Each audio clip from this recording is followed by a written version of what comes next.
परम मांगलिक ग्रंथ श्री गोमट सार जी जीवकांड है। इसके रचयिता आचार्य भगवान श्रीमद नेमिचंद्र सिद्धांत चक्रवर्ती हैं।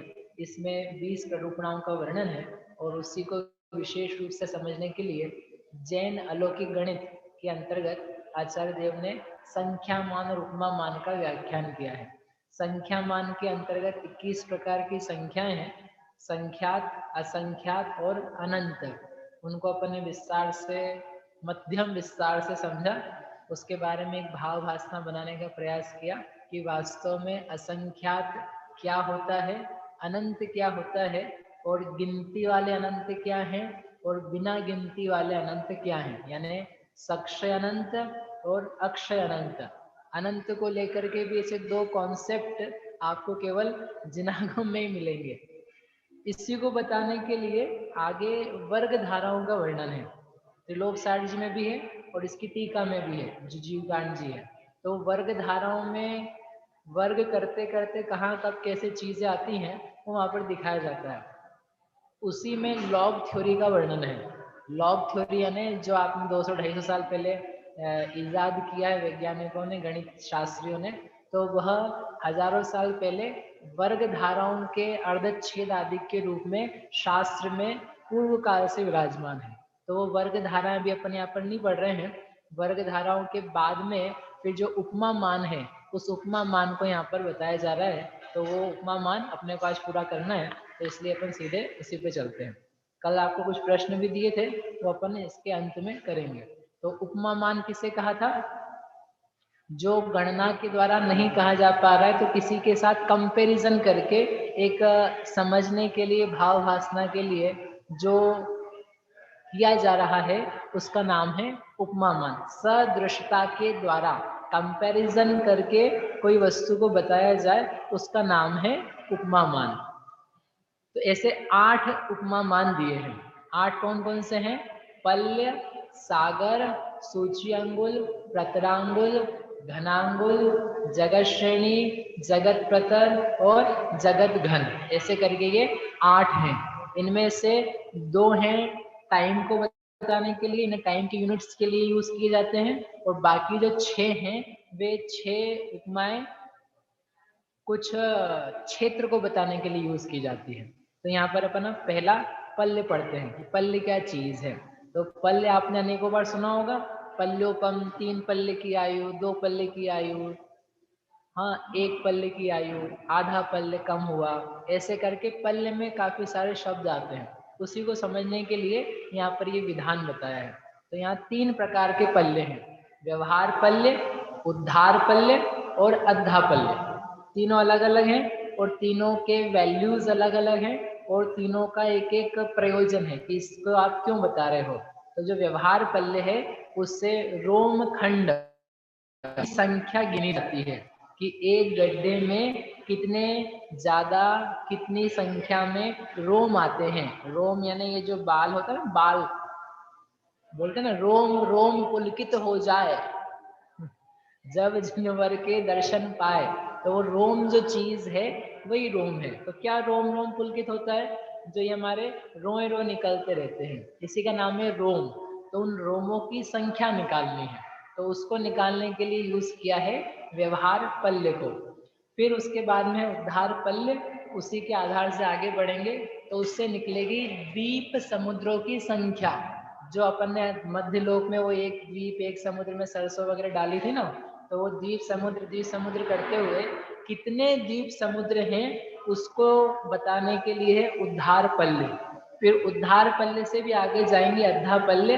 तो ये वो पल्य है जो ज्यादातर यूज में आता है। जब कहा जाता है इसकी आयु इतनी है, इस संख्या का प्रमाण इतना है, तो वो पल्य लिया जाता है। कर्म है एक कोड़ा कोड़ी सागर का, तो वो सागर में, या कर्म है इतने पल्यों का, तो ये अद्धा पल्य यूज में आता है। ज्यादातर 99% जगह पे जहाँ शास्त्र में पल्य शब्द या पल्योपम शब्द आता है, तो उसका तात्पर्य अद्धा पल्योपम से ही होता है। उद्धार पल्य, व्यवहार पल्य केवल बस अपन आज यहाँ पढ़ेंगे, इसके बाद में आपको कभी भी काम नहीं आएगा। मतलब वो जो 2 चीजें बताई ना स्पेसिफिक, उनको ही बताने के लिए उसका प्रयोग है, और बाकी सब जगह पल्योपम में अद्धा पल्य लिया जाता है। ठीक है, अब अपन इसकी प्रक्रिया देखते हैं। पल्य का अर्थ क्या बताया था? गड्ढा। अब वो जो गड्ढा है तो ऐसा कैसा गड्ढा है और क्या करना है उसमें? अब ये जो प्रक्रिया ना, ये आपने अनेक बार सुनी होगी, क्योंकि जनरली पल्य के नाम पे यही फेमस है। एक गड्ढा बनाना है, एक गड्ढा भरना है। इसको क्या हो गया? ये हैंग हो गया है क्या? ओहो, हैंग होकर के फिर से चालू हो गया। एक सेकेंड, ये पावर पॉइंट जो है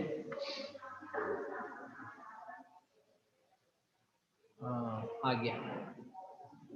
आप लोगों का भाग्य अच्छा है।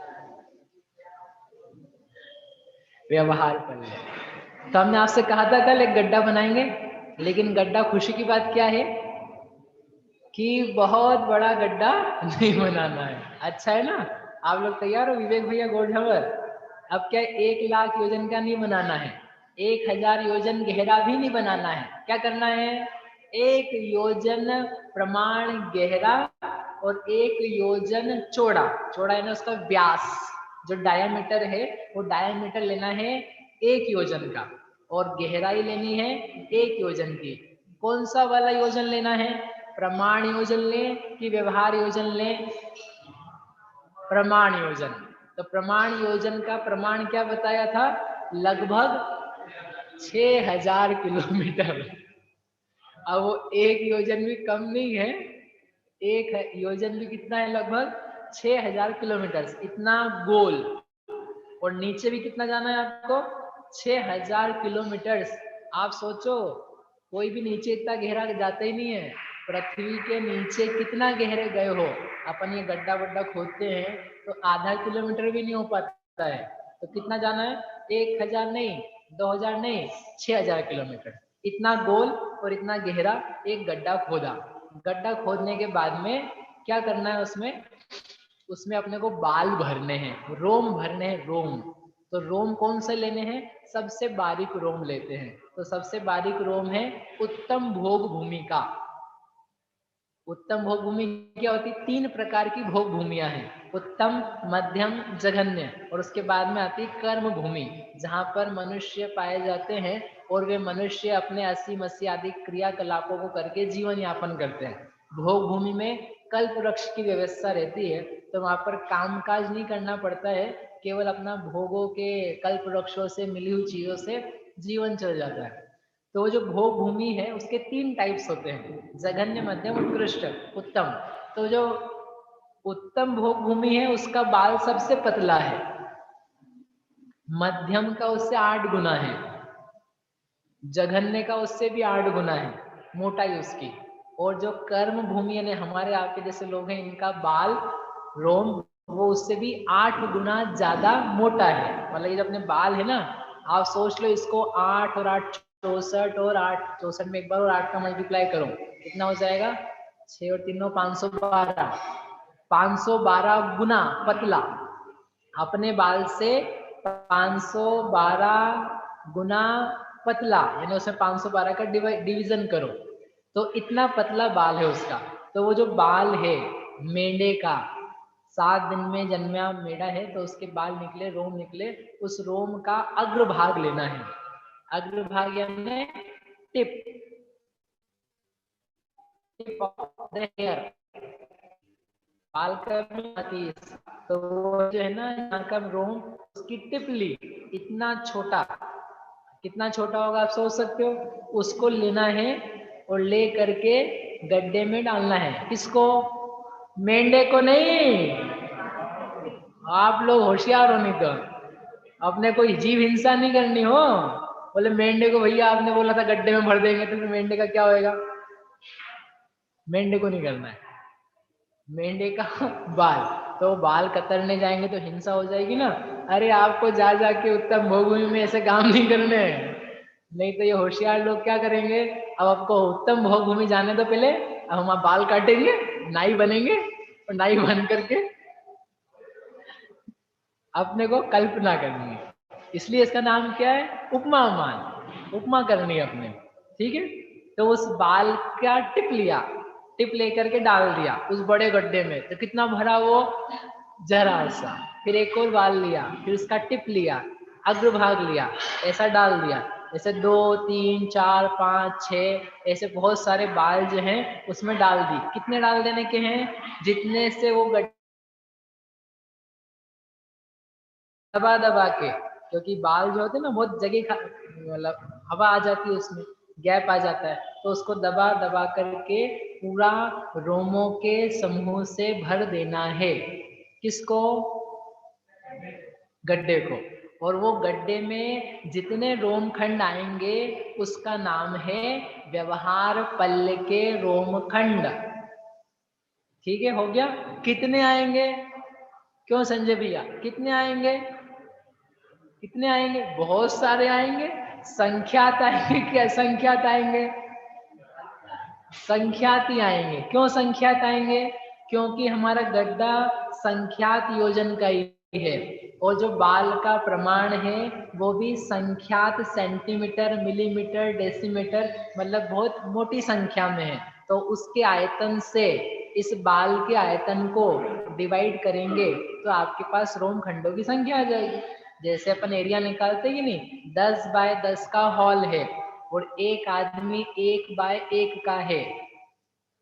ठीक है, उदाहरण के लिए, बैठने के लिए हो, 10 बाय 10 का हॉल है तो कितना हो गया? 100 स्क्वायर फीट, है ना। और एक आदमी को बैठने के लिए 1 बाय 1 लगता है, तो कितने लोग बैठ पाएंगे हॉल में? 100 स्क्वायर फीट बटे 1 स्क्वायर फीट, तो स्क्वायर फीट से स्क्वायर फीट कैंसिल, 100 बाय 1, तो कितना आ गया? 100 लोग बैठ पाएंगे, है ना, सोशल डिस्टेंसिंग के साथ में। आप लोग कल शिविर में आना बराबर, जैसे आज बैठे ना, आपको कल और जगह मिलेगी, फिर कल से अपन शिविर के स्थान पे पहुंच जाएंगे। थोड़ा ठंड का सामान लेके आना हो, तो वहां पे अपन ने कैलकुलेट कर रखा है कितने लोग बैठ सकते हैं। 100 लोग भी आए तो आराम से बैठ सकते हैं, इसलिए इंदौर के लोग वहीं पहुंच जाना, घर मत बैठे रहना सपना जी। तो ऐसे ही गड्ढा है, 1 योजन गहरा, 1 योजन चौड़ा, और बाल है छोटा, तो उसके गोल गड्ढे के क्षेत्रफल को, घनफल को अपन बाल के घनफल से डिवाइड करेंगे तो आपके पास क्या आ जाएगा? रोम खंड आ जाएंगे। कितने आएंगे आप निकाल के लाओगे कि आज ही बता दें? क्या करना है, आप निकाल के लाओगे?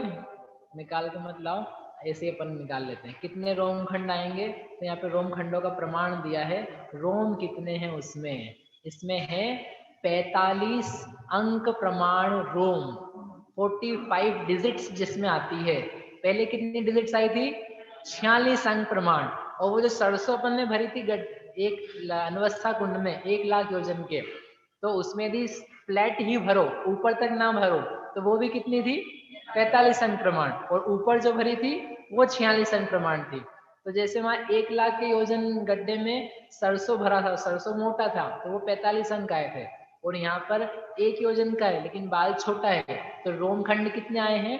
45 अंक प्रमाण। कैसे निकाला है ये सब त्रिलोक सार जी में, और ये पर्याप्ति प्ररूपणा के आगे जो गणित दिया है उसमें सब कैलकुलेट करके दिया है। 1 योजन का घनफल निकाला पाई आर स्क्वायर वाले जो आपके सूत्र हैं उन सब से, और उसके बाद में रोम का निकाला और निकाल के डिवाइड करके दिया है। तो आपको यदि निकालना और वहां से निकाल सकते हैं। यहाँ पे सीधी सीधी संख्या है, कौन पढ़ेगा इसको? पढ़ सकते कि नहीं? 45 अंक प्रमाण संख्या पढ़ने का तरीका आपको बताया था मैंने।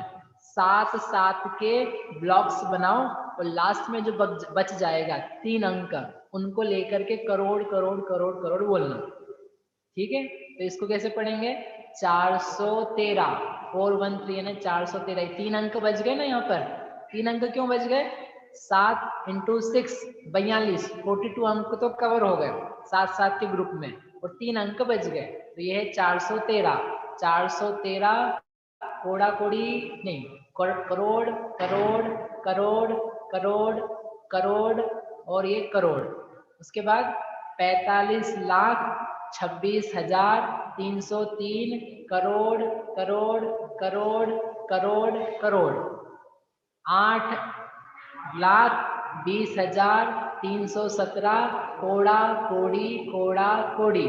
77,49,512 करोड़ करोड़ करोड़। 19,20,000 कोड़ा कोड़ी। 1 10 लाख, 10 लाख नहीं है ये, बस इतना काफी है। हो गया ना, पूरी 0 0 उसके बाद इतने क्या आएंगे, समझ में आ रहा है आपको? क्या आएंगे? रोम आएंगे। उन रोमों से भर दिया। अब करना क्या है, रोम तो भर गए भैया, अब जैसे वहां पे सरसों खाली करी थी, यहाँ पर भी खाली करेंगे। और खाली करके कौन से द्वीप समुद्र को गंदा करना है आप बताओ? बाल डालेंगे तो गंदा ही होएगा, बाल डालेंगे तो अंतर आएगा। कौन से द्वीप समुद्र में डालना है? द्वीप समुद्र में नहीं डालना है। क्या करना है इनका? इनको लेकर के अपने को एक एक करके निकालने हैं। कितने समय में निकालने हैं और कहाँ डालने हैं? आप तो निकाल लेना और फेंक देना, बाल का अपन ज्यादा काम नहीं करेंगे। एक रोम निकालेंगे, छोड़ देना, दूसरा रोम निकाल देंगे, छोड़ देना। लेकिन कब निकालेंगे? अब यहाँ पर टाइम है ना, तो यहाँ पर टाइम को लेकर के चलेंगे। पहले दिन एक अंकल ने पूछा था ना, आपकी अनवस्था को किस टाइम में खाली करना है, तो हमने कहा था उसमें तो टाइम की कोई लिमिट नहीं, we are not calculating time, we are calculating time here. तो वहां पर तो आप जल्दी से जल्दी खाली कर सकते हो, और यहाँ पर खाली करने की विधि है, एक रोमखंड को निकालना, 100 वर्ष इंतजार करना, दूसरा रोमखंड निकालना, 100 वर्ष का इंतजार करना, तीसरा रोमखंड निकालना, 100 वर्ष का इंतजार करना। कितने हो गए साल? 3 रोमखंड निकालने में कितने साल हो गए? 300 की 200? 3 रोमखंड निकालने में 300 की 200? एक तो आज आपने बनाया, आज ही निकाल दिया। ऐसा करोगे कि पहले ही निकालने में 100 साल लगाओगे? एक निकाला, फिर उसके 100 साल बाद दूसरा निकाला तो 200, 2 रोम हो गए, फिर 100 साल गए, तीसरा निकाला, 4 निकाला, फिर 100 साल, फिर 100 साल, ऐसे ऐसे करते जाओगे तो पहले ही निकाल दिया हमने बनाते सही, और उसके बाद में 100 साल गए, फिर दूसरा निकलेगा, नहीं 1 साल कम, 100 साल कम पड़ जाएंगे आपके लिए। ठीक है, सिंपल करने के लिए आप दूसरा काम कर सकते हो कि आप तो गड्ढा बना दिया, 100 साल जाने दो, फिर एक रोम निकालेंगे, फिर 100 साल जाने दो, फिर एक रोम निकालेंगे, फिर 100 साल जाने दो, फिर एक रोम निकालेंगे। तो 4 रोम निकालने में कितने लग जाएंगे आपको? 400 साल। पांचवा निकालने में 500 साल, 600, 700, 1000, ऐसे सारे के सारे जो रोम हैं वो निकाल करके खाली कर देने के हैं। तो कितने टाइम में खाली हो जाएंगे? कितने साल में? 47 अंक प्रमाण वर्षों में। 47 अंक कहां से आ गए? सो सिंपल, एक रोम निकल रहा है 100 साल में, 2 रोम निकल रहे हैं 200 साल में, ऐसे 45 अंक प्रमाण जो रोम है वे कितने वर्षों में निकलेंगे? 100 का मल्टीप्लाई करो, 100 का कि 100 ईयर्स का? ईयर्स का यदि मल्टीप्लाई नहीं करोगे तो बस नंबर आएगा, नंबर नहीं चाहिए, टाइम चाहिए, क्योंकि अपन टाइम से मल्टीप्लाई कर रहे हैं। तो 100 साल गुणा क्या किया हमने? 45 अंक प्रमाण किए, तो आपके पास आ गया 47 अंक प्रमाण वर्ष, अर्थात कोड़ा कोड़ी, कोड़ा कोड़ी, कोड़ा कोड़ी वर्ष। ये तो क्या है? वर्ष। कितने? संख्यात। पल्य आ गया कि नहीं? पल्य, अद्धा पल्य, जो बड़ा पल्य होता है, कोड़ा कोड़ी वर्ष, कोड़ा कोड़ी वर्ष। इतना कौन जिएगा भैया? इतना कोई जीता भी है क्या? क्यों जी? 45 अंक प्रमाण वर्ष कोई जीता भी है क्या?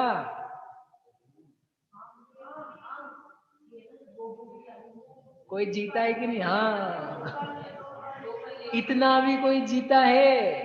एक ही लाइफ की बात कर रहे हैं, यूं तो अनादिकाल से जी रहा है। एक लाइफ इतनी बड़ी होती है, आप बोलोगे नहीं जीता है, नहीं जीता है, ऐसे कैसे नहीं जीता है? देव, देव नहीं, मनुष्य, मनुष्य जीता है। हाँ, कर्म भूमि का मनुष्य नहीं जीता है इतना, लेकिन जो भोग भूमि के मनुष्य हैं उनकी आयु होती पल्यों में, असंख्यात वर्षों में। तो अभी तो अपन पहुंचे ही नहीं है, अभी तो बहुत छोटा सा काम है। अभी तो क्या किया आपने? बस 47 अंक प्रमाण वर्ष, इतना लंबा टाइम। Can you imagine? इतना लंबा समय एक लाइफ का, एक ही जगह घूमते घूमते, एक ही जगह रहते हुए, 150 साल में अपने को ऐसा हो जाता है वहाँ जाए। लोगों को धरती पे बसने का वो चाव नहीं रहा, कहाँ जाके बसना चाहते हैं? मंगल पर। भाई तुम पृथ्वी पे ठीक से रह लो ना, मंगल को जाके क्यों खराब कर रहे हो? कम से कम यहाँ तो आराम से रहो।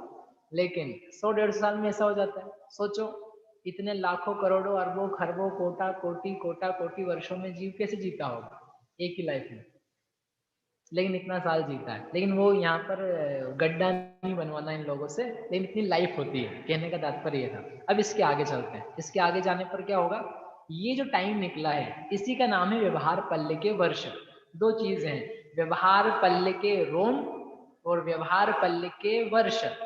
दोनों में क्या अंतर है? व्यवहार पल्ले के रोम यानी वो जो नंबर ऑफ काउंटिंग 45 अंक प्रमाण नंबर आया ना, उसका नाम है व्यवहार पल्ले के रोम। और जितने समय में रोम पूरे हो गए हैं निकल करके, उसका नाम है व्यवहार पल्ले के वर्ष, व्यवहार पल्ले का समय। ठीक है, counting and the time they are two different things. वो यहाँ पर दोनों चीजें बताई है, काउंटिंग हो गई और समय हो गया। तो ये जो समय निकालने अपन ने, ये हो गए 47 अंक प्रमाण। इसका क्या यूज आएगा? इसका कोई यूज नहीं, बस सेकंड प्रक्रिया के लिए यूज है। जैसे अनवस्था कुंड किसके लिए था? शलाका कुंड के लिए। शलाका कुंड किसके लिए था? प्रतिशलाका के लिए। प्रतिशलाका महाशलाका के लिए। महाशलाका बस भरने के लिए तो ऐसे बस ये गिनती के लिए है। अब इसके बाद में इसका इससे ज्यादा कोई यूज नहीं है। व्यवहार पल्य पूरा हो गया, एक प्रकार का पल्ले पूरा हो गया। व्यवहार पल्ले जो है, इस व्यवहार पल्ले में ये सब वर्ष कितने हैं और समय कितने हैं, एक प्रश्न यदि पूछा जाए, व्यवहार पल्ले में वर्ष कितने हैं और समय कितने हैं? संख्यात असंख्यात अनंत में उत्तर देना है। चारू बहन जी, हाँ समय